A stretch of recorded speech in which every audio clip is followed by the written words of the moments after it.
So you might be asking, will lead flows actually replace salespeople? And my answer is simple. Yes. But not completely.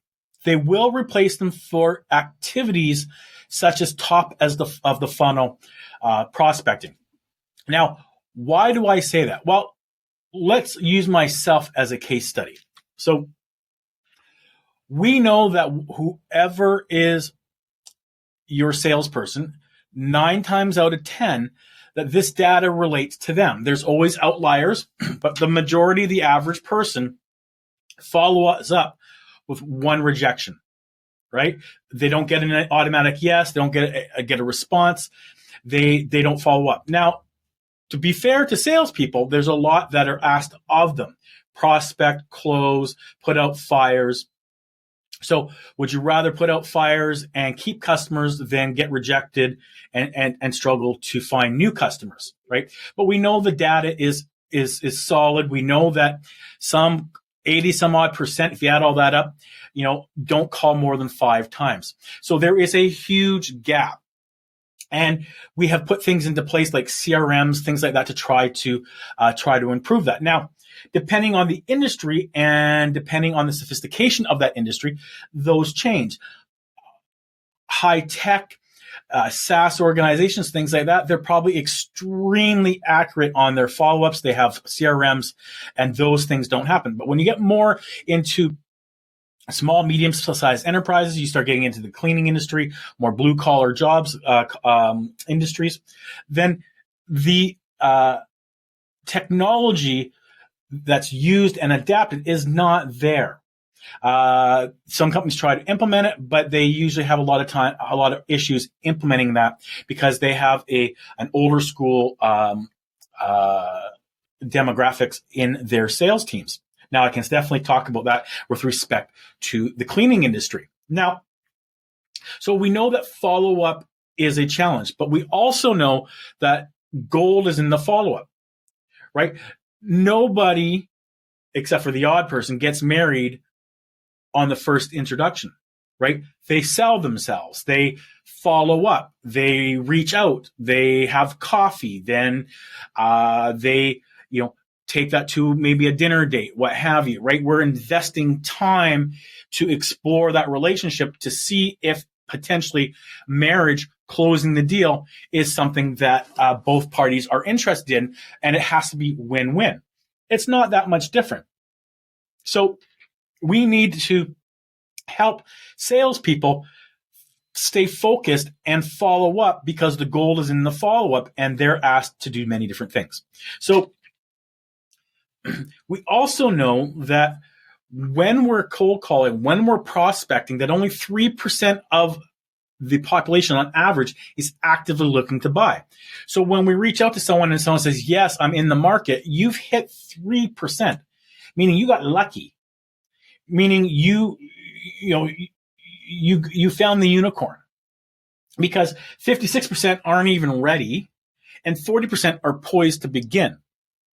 So all things being equal, the buyer is going to stick to the person they know, trust, and like when they're looking for a purchase, and then they're going to shop them to keep them honest, to give them the business and to keep them honest and keep pricing within and the value of the things they're going to get in check. So we have a huge problem here, and salespeople are not the best at doing this because technology has taken over. Technology has alleviated this responsibility to a large part. Doesn't mean that you don't do anything and there's no human involvement. It just means the amount of humans involved in this is not necessary. Your sales team, you can focus more of your time on calling on those sales ready leads, calling on the people that are interested in having a conversation, to having engagement. So I use myself as an example. Being from an older demographic in my 50s, when I started, all you did was make physical cold calls, and you might call, right? Well, this is data that's a few years old now. When I started to recognize that I needed to adapt, I needed to change, I needed to look at things, although I already knew it, but I was still gravitating to the old school ways, but don't work. You'll see here that we did 28,497 cold calls, 436 hours of total labor hours. We had 322 appointments set, or 1.1%. But because these were cold calls, because we got people, they said, yes, I'll meet with you, they didn't even really want to. So half of these didn't even show up. I could have done a better job managing that data and having more accurate data. But well over 50% didn't show up. And this was selling and talking about lead generation, things that most business owners and that are interested in. So imagine if you're selling widgets. The level of interest and sexiness is not there. So now, in order to have someone do this, to make these phone calls and things like that, it's going to cost you on average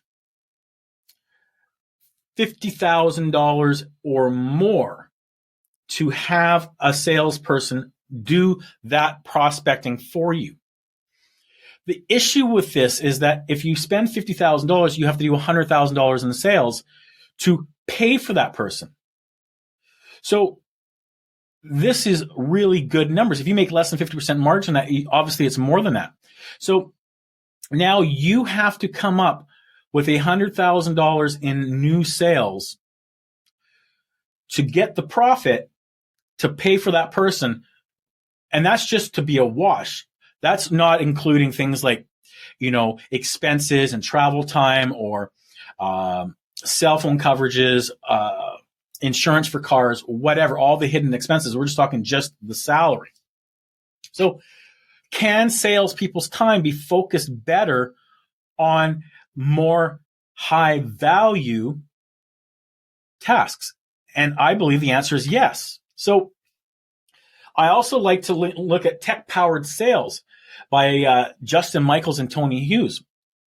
And they say implement everything that machines can affordably do better than humans in your sales process, then invest in honing human engagement for winning differentiation.